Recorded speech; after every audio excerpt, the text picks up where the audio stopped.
My name is Katja Weber. I'm a professor in the Nunn School, and I have the pleasure of moderating this panel. It is, as you know, an EU foreign policy, and I think I will first introduce the panelists and then just make a few opening remarks and we get going. We'll take them in alphabetical order. Sven Biskup is the director of the Europe in the World program at Egmont Royal Institute for International Relations in Brussels. He's also a professor at Ghent University. Moreover, he's an honorary fellow of the EU's European Security and Defense College. And just to mention one more thing, in his very impressive CV, in 2017, he was awarded the Order of Merit of the Republic of Austria. Next in line, alphabetically speaking, is Maya Davis-Cross. And Maya we already heard from briefly in the audience, but Maya is the Edward Brooke Professor of Political Science and Associate Professor of Political Science and International Affairs at Northeastern University. She has published a couple of books already. One that she did not refer to previously, Security Integration in Europe, How Knowledge-Based Networks Are Transforming the European Union. And I have a hunch we may hear about the newest one a little bit, we'll see. Next in alphabetical order is Evelyn Marcos. Evelyn is a non-resident senior fellow at the Atlantic Council, national security analyst for NBC and MSNBC. She served from 2012 to 2015 as a Deputy Assistant Secretary of Defense for Russia, Ukraine, and Eurasia.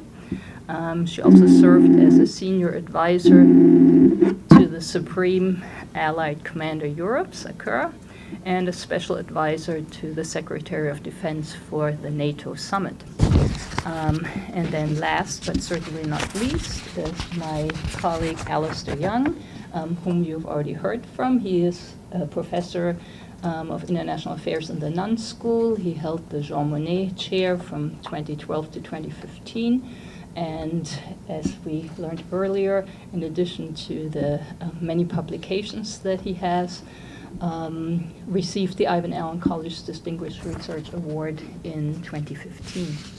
So before I give the microphone to the panelists, I just want to make a few remarks about EU foreign policy. Namely, we all know that the EU is most effective if it speaks with one voice. However, we also know that it doesn't do this all the time. In fact, it seldom does this. Still, there is something called the Common Foreign and Security Policy. We did not see the EU speaking with one voice when it came to Iraq, as was already mentioned, or Syria, and we can think of lots of other examples. And yet, the EU gradually has strengthened its foreign and security policy. It has, for instance, created an EU High Representative for Foreign Affairs and Security Policy, that person most closely resembling an EU foreign minister that one could call if one doesn't know whom to talk to. It has also created a European External Action Service, so the EU's equivalent of a diplomatic corps. For many years, the EU has sought to preserve peace and strengthen international security and cooperation. As we heard in the previous panel, it is a big proponent of the protection of the rule of law, human rights, and over more than 6 decades, it now has used a combination of carrots and sticks to assume a role of sometimes a norm exporter, but oftentimes it refrains from doing so. It is one of the key players in many issue areas. It was a key player in reaching agreement on the Iran nuclear program. It deals with anti-piracy issues in the Horn of Africa. It, of course, is instrumental in the fight against global warming. It's the world's largest donor of development finance, also one of the biggest traders. So really, it's done a lot. Beginning in 2003, it has carried out over 30 civilian and military operations on 3 different continents. Think about Kosovo, Mali, the mission in Aceh. It's created numerous partnerships. We can think about the European Neighborhood Policy in the southern and eastern neighborhood, but it also, for instance, is a member of the ASEAN Regional Forum. So it really has now a significant global footprint, many of us would argue. So the EU, in short, has come a long way since the founding of the European Coal and Steel Community in the early 50s. But I would say it's missed many opportunities to play a more important role. It is interested in stepping up more in European defense cooperation outside of NATO, and I just want to remind people that in December 2017, we saw the creation of a permanent structured cooperation, PESCO. Now 25 EU members, all but Denmark and Malta, have joined PESCO. So we see movement toward things like global European capability harmonization, a pooling of assets, and I'm thinking that many of the panelists may be referring to that. So the EU seeks to reinforce its strategic autonomy, but there are lots of obstacles, and I think we need to keep that in mind also. One of the big ones is the lack of a shared threat perception, if we look globally. Sometimes the lack of political will, different military cultures, and one could add quite a few more obstacles. But still, PESCO could enhance the EU's soft power projection abroad, and I think I will turn it over to the panelists now to give us their impression of the current state of EU foreign policy. So we'll take that in, I guess, alphabetical order. That means Sven is first. Okay, thank you very much, and thank you for the invitation. I am Belgian, nobody's perfect, and but I mention because it happens rarely that I sit in front of not an EU symbol but a Belgian symbol. If you wonder what this thing is, it's not a relic of our obviously failed ICBM program, but of the 1958 World Expo. And on top of it, it gives you a neat idea of our priorities, is a restaurant. Which is actually quite good. As I always say, I'm not especially proud to be Belgian, but I'm amused to be Belgian. It gives me a good outlook in this world. The foreign policy environment in which today we are operating, many people are saying we're sort of back to multipolarity, back to a world of great powers who at the same time compete but also still cooperate, and you can find many analogies with the end of the 19th century, and lots of people have lots of fun arguing whether the rise of China copies the rise of Wilhelmine Germany or of Russia, or even of the 19th century US. If you think that through, then I was thinking then perhaps the EU, Europe, is the Austria-Hungary of the 21st century. That is independent enough to get into trouble, but not to get out of it. Because it has the trappings of power, but not that much real military power at least. So it's heavily dependent on its number one ally, who unfortunately happens to be led by a rather exotic head of state. In any case, after all, not a bad place to live. And my starting point is exactly that people in Brussels, I think, have realized not that we're the Austro-Hungarians of this century, but that we are back to this world of great power relations, which is in a way back to normal if you look at the history of world politics. And I will argue that the 2016 global strategy that the EU adopted actually is quite a good document that intellectually really equips the EU to deal with this world. Whether now we're acting upon the document is another point, and I'll quickly make 4 points about it. But first, the document itself is sort of a corrective on the earlier 2003 strategy, which was very optimistic, but perhaps over-optimistic. And I think the Europeans, certainly as EU, were a bit blind for the dark side of the force. Geopolitics, geopolitical competition, use of force, etc. At the same time, we definitely don't want to give up entirely on a value-based foreign policy. So the global strategy is an attempt to find a middle way, a pragmatic way to bring our values into practice. And that's translated in the fact that for the first time in an EU document, this defines our vital interests. And you can also find this more realpolitik approach, if you want, reflected in the 5 priorities. 1, protection of Europe itself, which was actually quite absent from the 2003 strategy. 2, clear focus on the neighborhood. We're not going to save the world, so we'll focus on our own broad periphery. 3, stressing the importance of hard military power and the need to step up our capability efforts. 4, the importance of stabilizing contested regions such as the Gulf and the South China Sea. And 5th, linking back to the 2003 strategy, the importance of what in 2003 was called effective multilateralism. Today, the EU calls it effective global governance, but it's the same. In order to somehow calm down all these great and other powers, is to try and socialize them, to try and measure them in as dense a web of multilateral cooperation as you can. I think as a policy agenda, as a strategic agenda, we could do worse. But are we doing that? So 4 quick points. What is the EU doing today? I think 1, the EU is trying to invest in a transatlantic relationship. With the current US president, there's a need for that. I think the difficulty is that to a large extent this has meant pushing back against the White House because there's so many initiatives that are at least tweeted that if they are acted upon would really harm European interest. And I think behind the scenes the External Action Service and individual member states are doing a lot more than probably we're all aware of in trying to keep the relationship on track.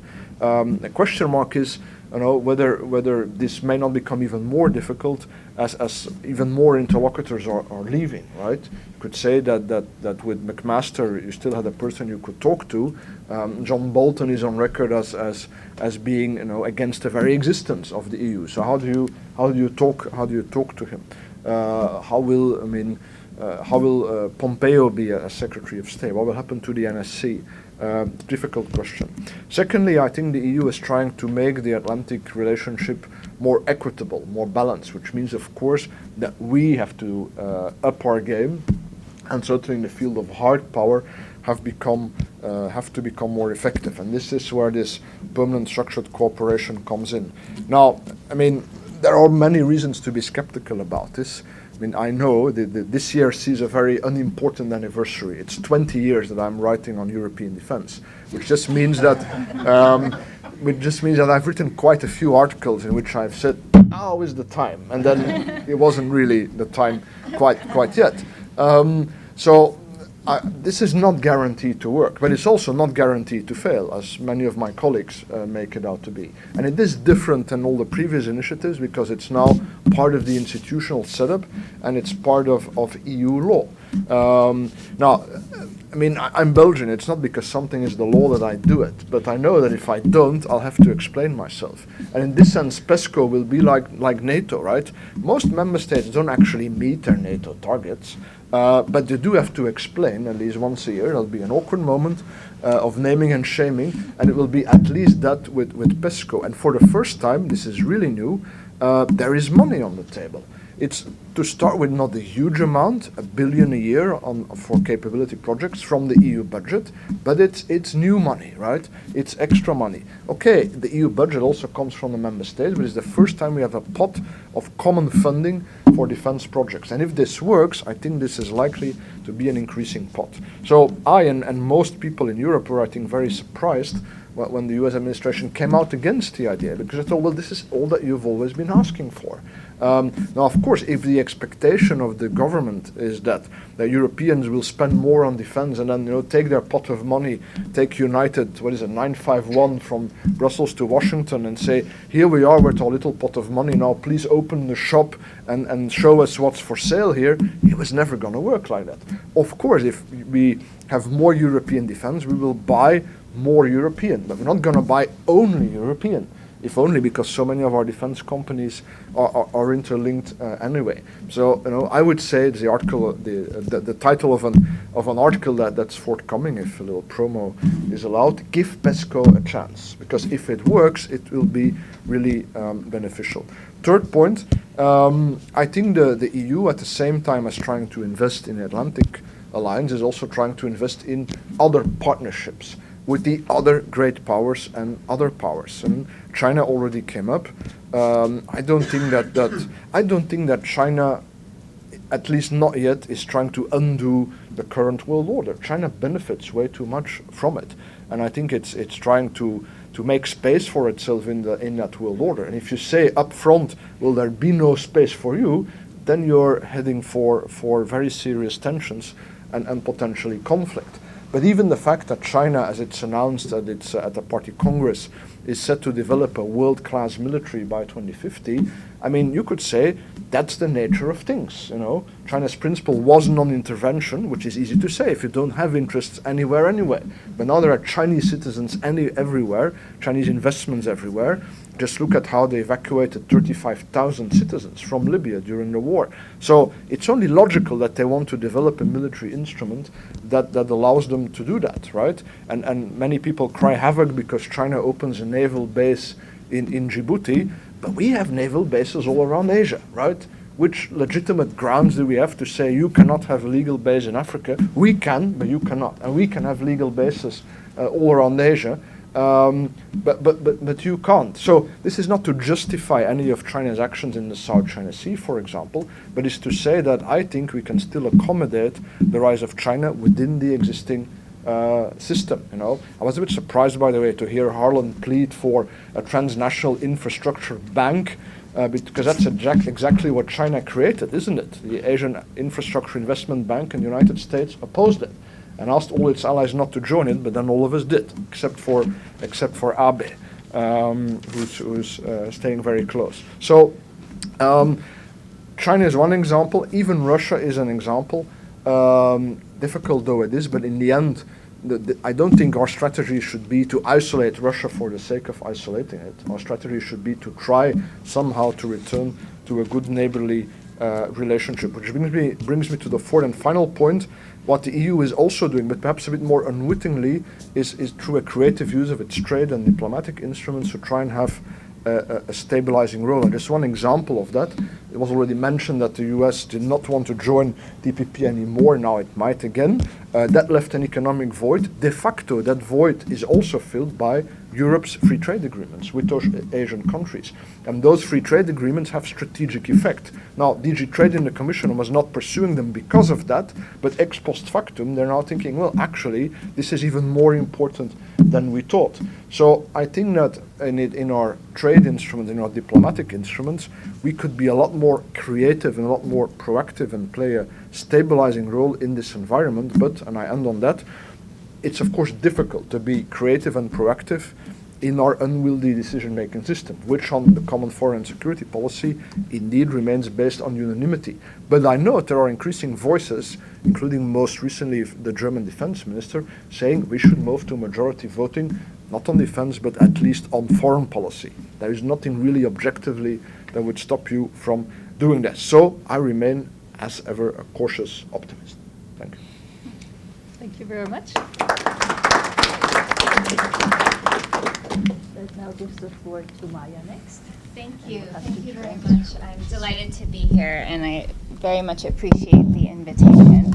I'm really glad, Katja, that you started off with sort of enumerating the various ways in which the EU actually does speak with one voice in the international system, because my impression is that generally in the United States there is this tendency to assume that the EU has basically no foreign policy to speak of at all. And so it's important to offer some kind of corrective to that, because, everything from climate change to trade to Iran and the Middle East, the EU speaks with one voice. And I would say that I disagree slightly with Katja in actually saying that I think more often than not, it does speak with one voice in foreign policy. We tend to kind of zoom in on the special occasions in which there is sharp disagreement, because that tends to precipitate the perception of crisis.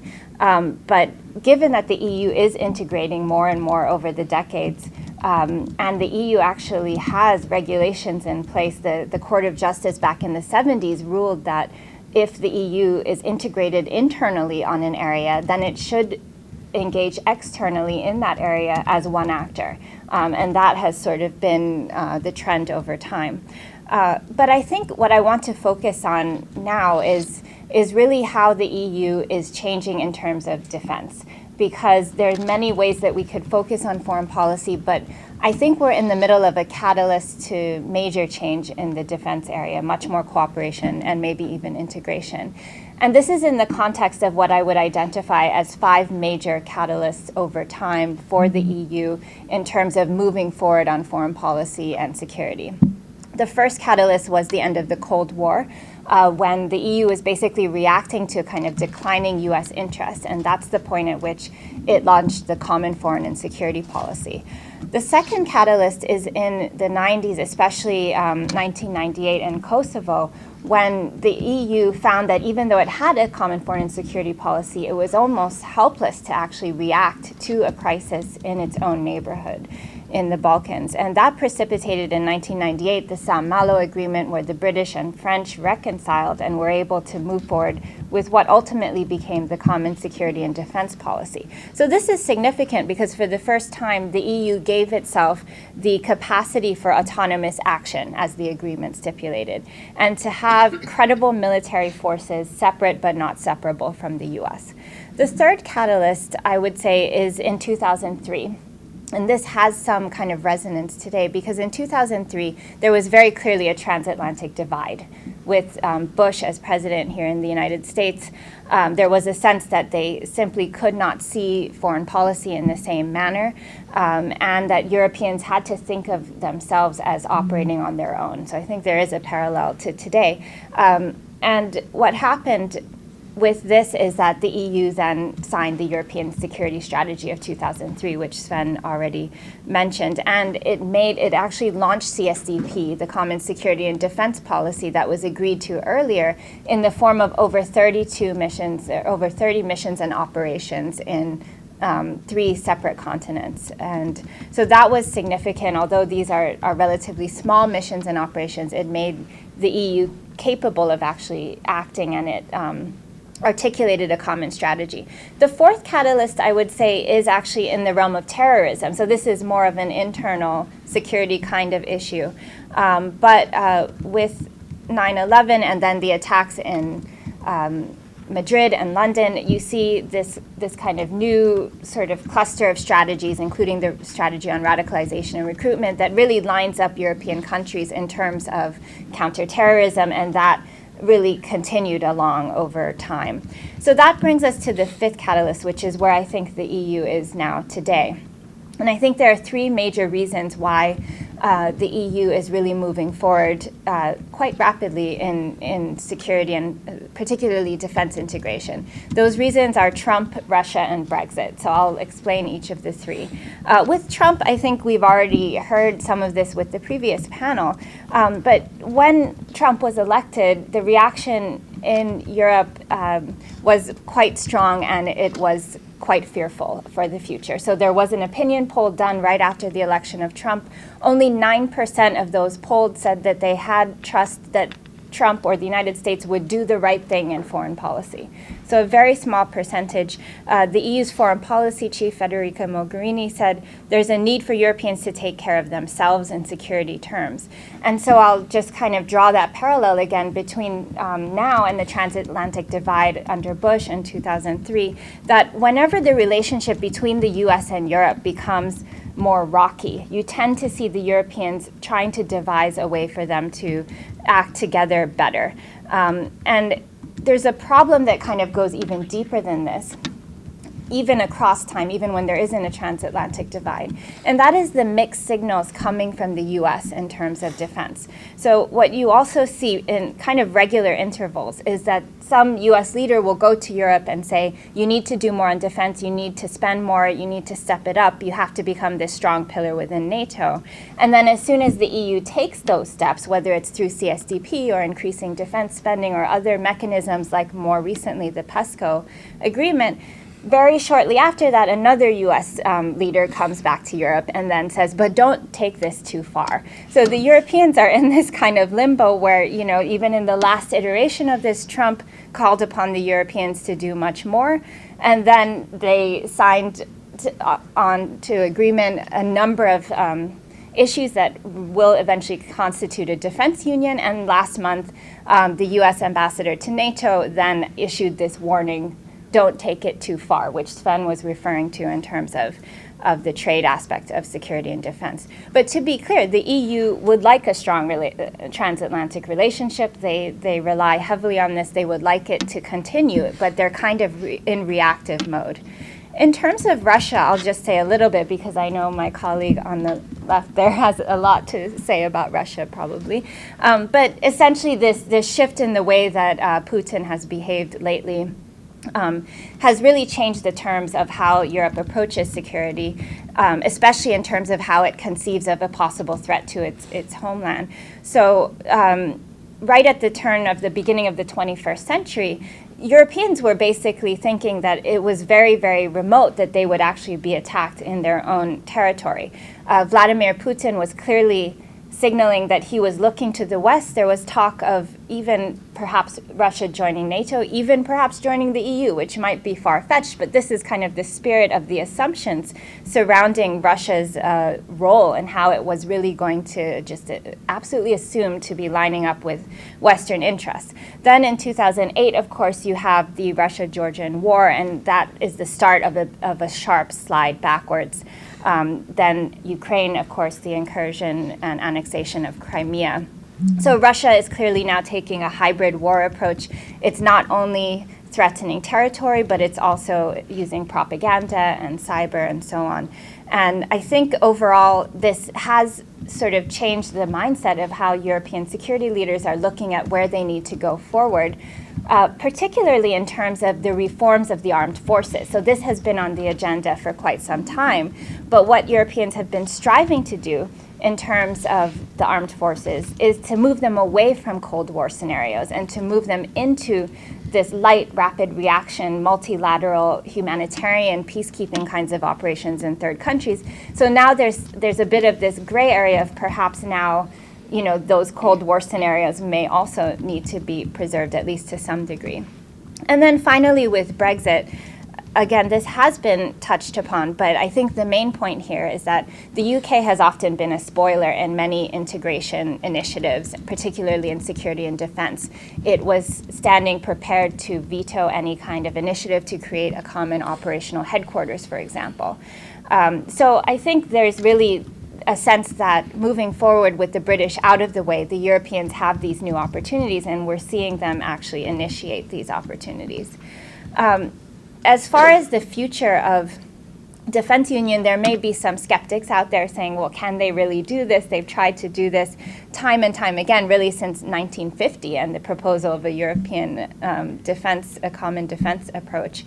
I would say that one thing to really pay attention to is there has been a track record of setting up defense. It's sort of not out of the blue. There has been, especially in Brussels-based committees, a lot of initiative to think about European defense in a transnational and even supranational way, even if informally. So it's not just about the member states, actually, when it comes to defense. It's also about processes in Brussels. And I'll just end with one kind of warning at the same time.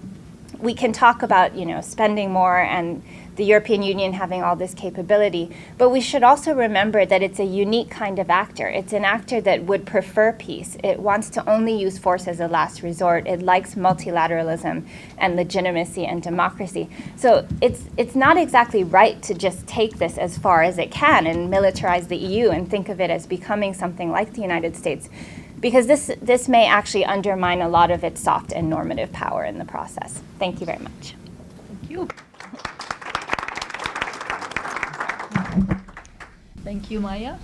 Now we have to transfer microphones, and Evelyn will Thank be you very next. much. Thank you. Well, thank you, first of all, to the organizers, to Georgia Tech, to General Breedlove, to Alistair, to the Dean, the funders, everyone who made this possible. I feel that much has been said, and I also am mindful that much will be said in the next panel, for example, on Russia. So I'm going to try to find the middle ground between transatlantic and Russia and focus to the extent that I can on European Union. And I think the most important thing that I could do is to highlight the fact that oftentimes we tend to, in these kinds of fora, talk about the European Union from a very institutional, political science perspective, and I think, though we've heard the word values often today, it's important to note, and maybe this will bring us also to an optimistic note, that the European Union is important because of the values that undergird the European Union, and not just the European Union, but also, of course, NATO. And I think through that lens, we can be more positive and optimistic about the European Union and understand the greater potential that the European Union has. And I say this because I sat in the Pentagon, I sat with my colleague and predecessor, Celeste Hollander, in the White House Situation Room, and I sat in meetings with our Secretary of Defense where our very eloquent OSCE ambassador said during a meeting in 2014 that for the first time in history, people are dying, they are bleeding, they are dying for the flag of the European Union. And he was talking, of course, about the war that's still ongoing in Ukraine.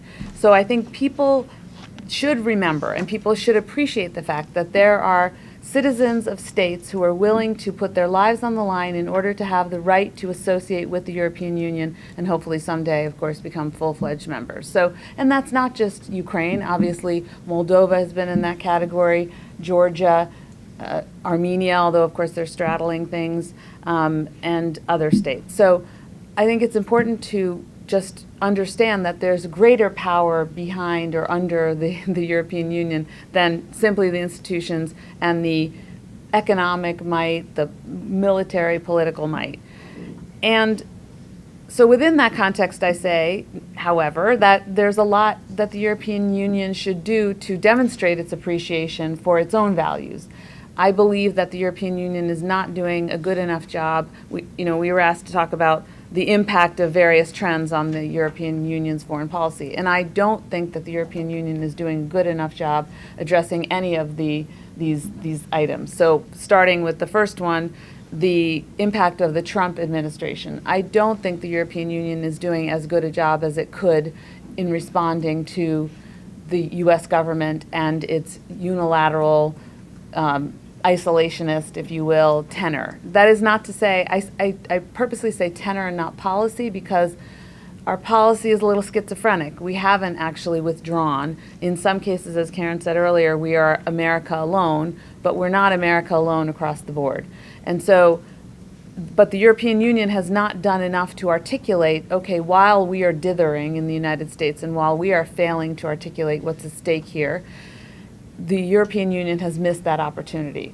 What do I mean by that? What would the alternative scenario be? It could be Federica Mogherini coming to Washington and instead of having meetings simply, from my perspective, and granted I wasn't in those meetings, kind of narrowly looking at the JCPOA, so at the Iran nuclear deal, and saying, please don't withdraw, in part probably because she, of course, has a personal stake in it because she was so heavily involved, but nevertheless focusing on a narrow piece of the agenda that is shared between the European Union and the United States, she might have actually said, what's at stake right now is a struggle between democracy, so liberal democracy, and autocracy. It's playing out particularly sharpest in Europe, where our interests align. What's at stake really will be demonstrated in whether Ukraine has the right to a future, a right to determine its own political system, its associations, whether it can come through in a political and economic reform.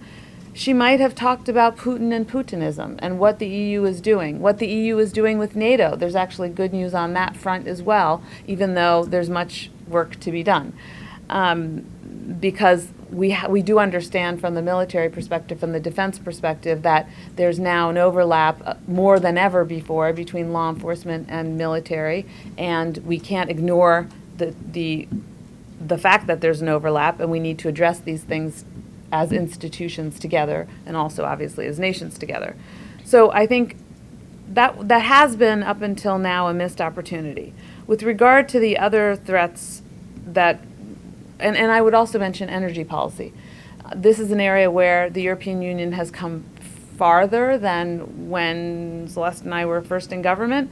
There is an effort to forge a common energy policy directed at stemming Russia's pernicious influence in Europe, but it's not yet complete. It falls very short when you have something like Nord Stream 2, which is in the interest basically of one EU nation and runs counter to the interests of other EU nations. That is still on track is, to me, a shame.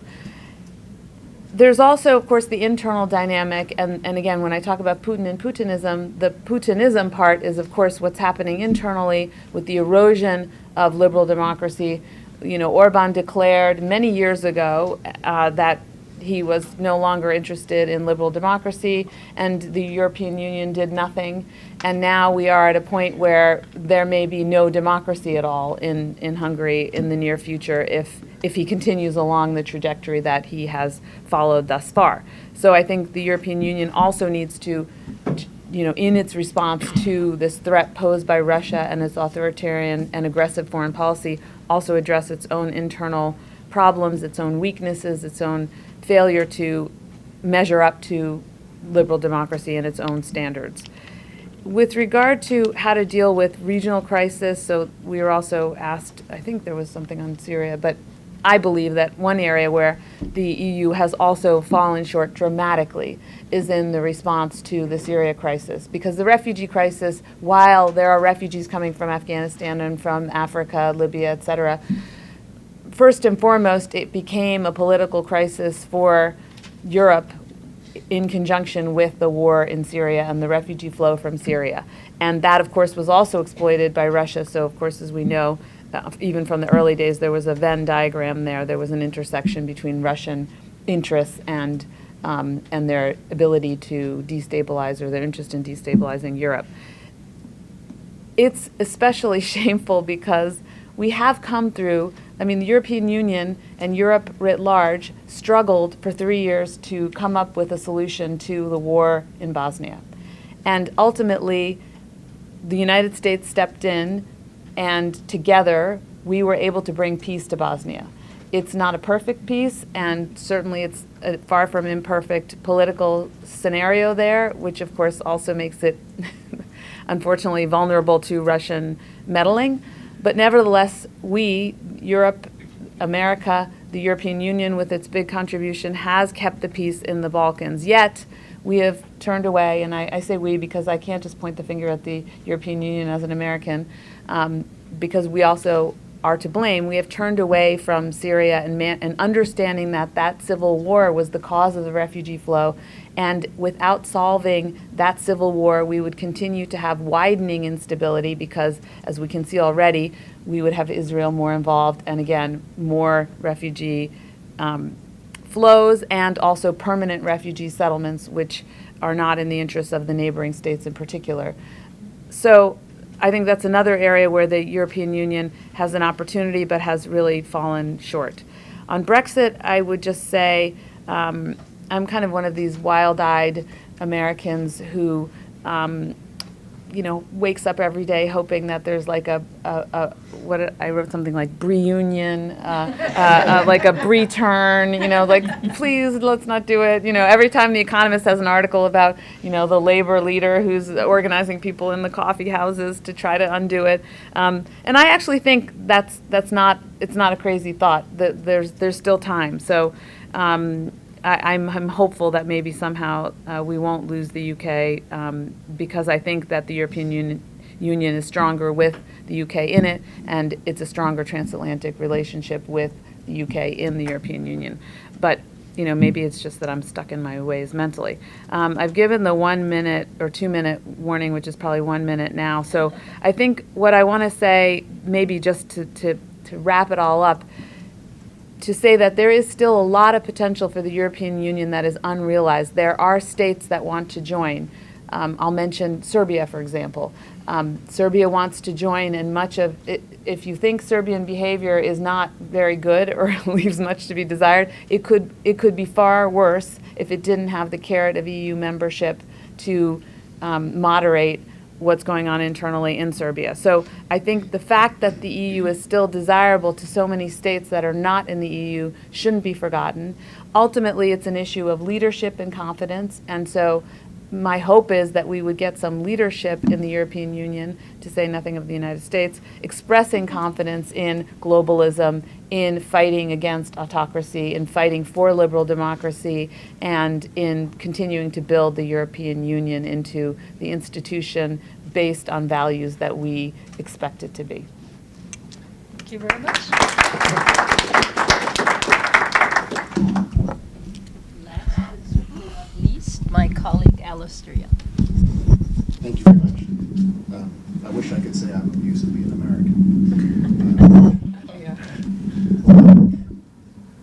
So, as Sven and Mia discussed, the EU is developing sort of the more traditional tools of foreign policy, but trade policy still looms very large in how the EU engages with the rest of the world, as Sven touched upon a little bit. So I'm going to talk about trade, which actually came up more than I expected in the first panel.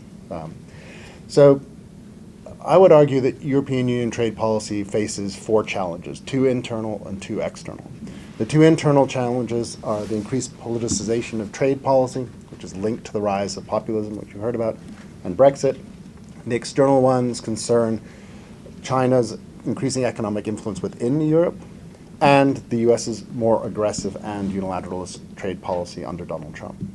Now, the EU has paid most attention to the issue of politicization, but I would argue is not responding appropriately.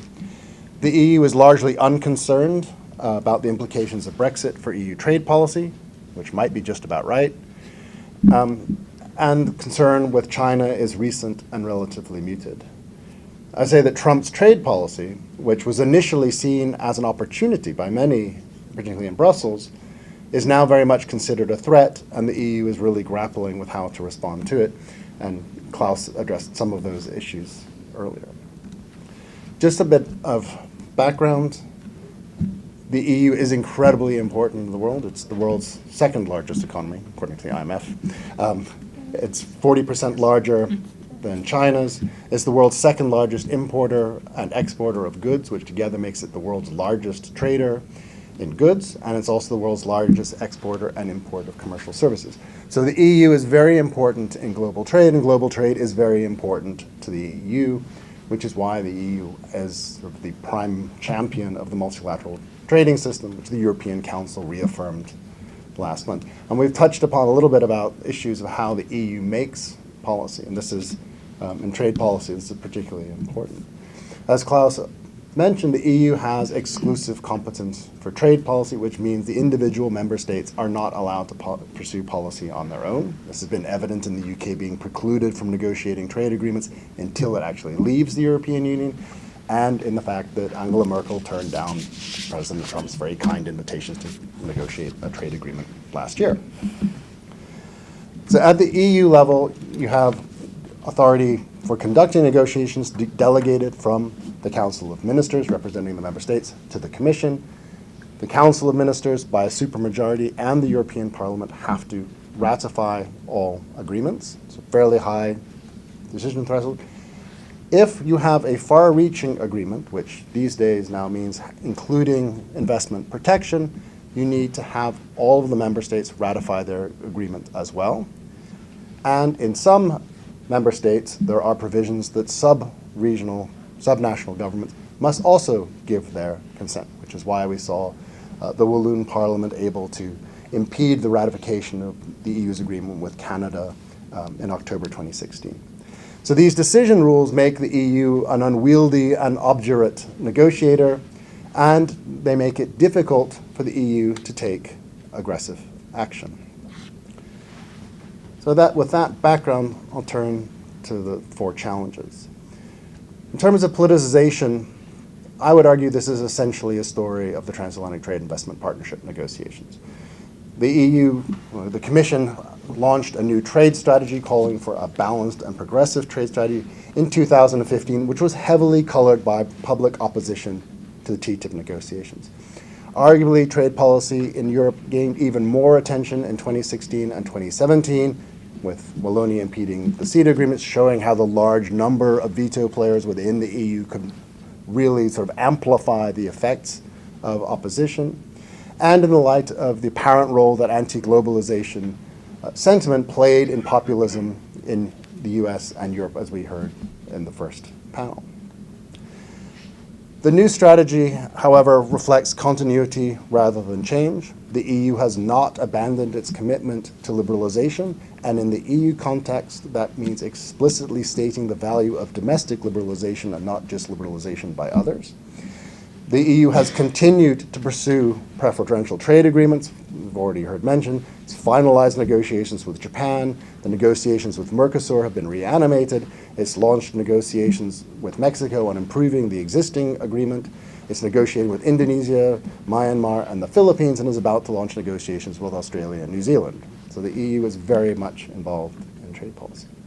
The new strategy also calls for better enforcement of existing agreements and a more assertive use of trade defense instruments to punish unfair trade practices, though these initiatives largely reflect unfulfilled ambitions from the previous trade strategy in 2010.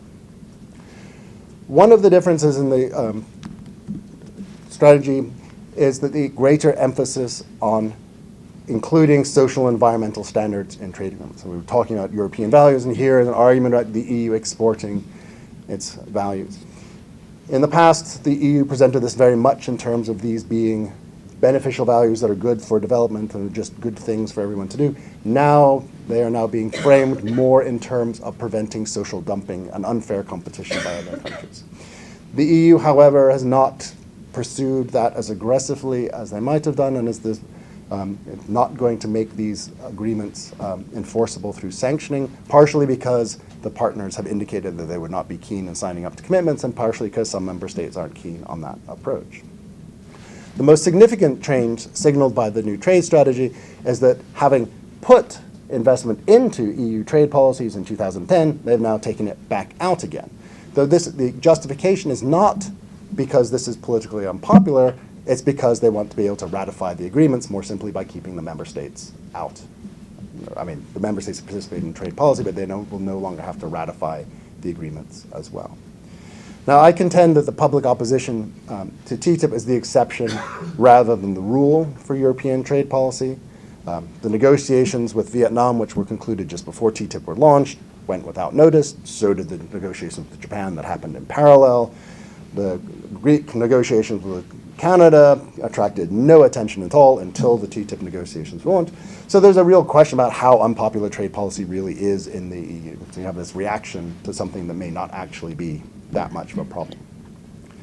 Now, that said, the EU's decision to remove investor-state dispute settlement from trade agreements removes something that was a particular lightning rod in the TTIP negotiations. That might make things easier, but that move also takes national parliaments out of the ratification process, and that may create more concerns about democratic oversight and the legitimacy of trade policy.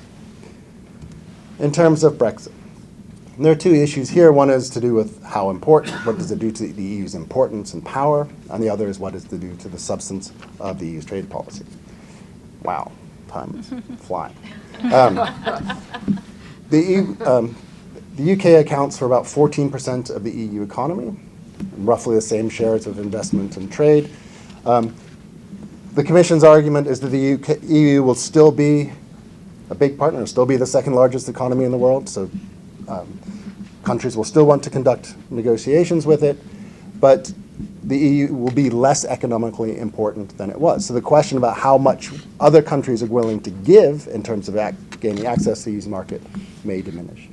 Now, the UK is one of the more liberal member states, and Brexit will therefore reduce the liberal coalition within Europe to a group of largely small,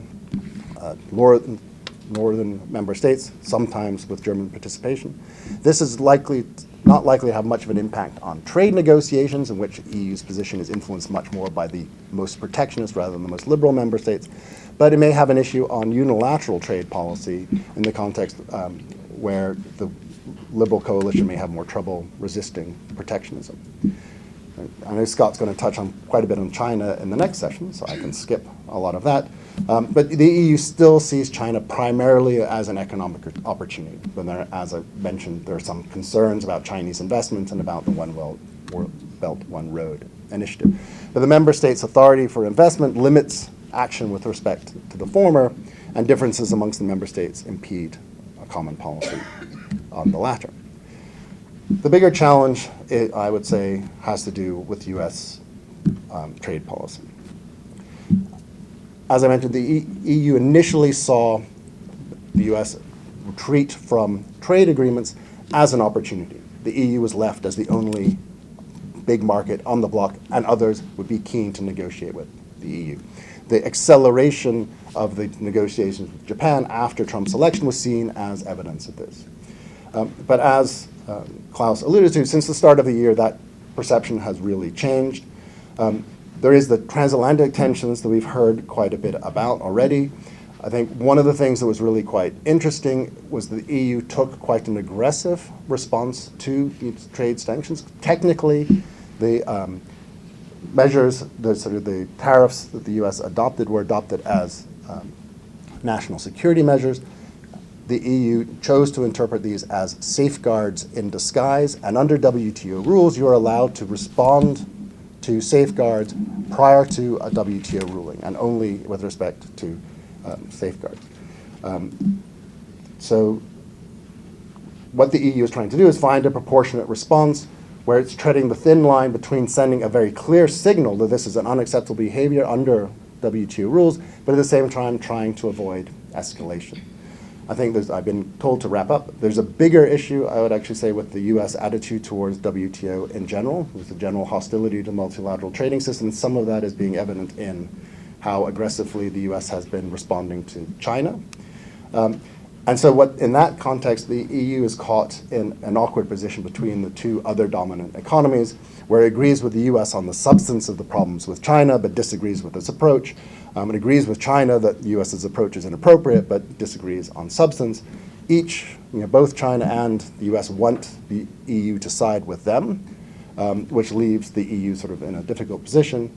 Moreover, the conflict between them, over which the EU has very little control, threatens the multilateral trading system, which is a centerpiece of EU trade policy.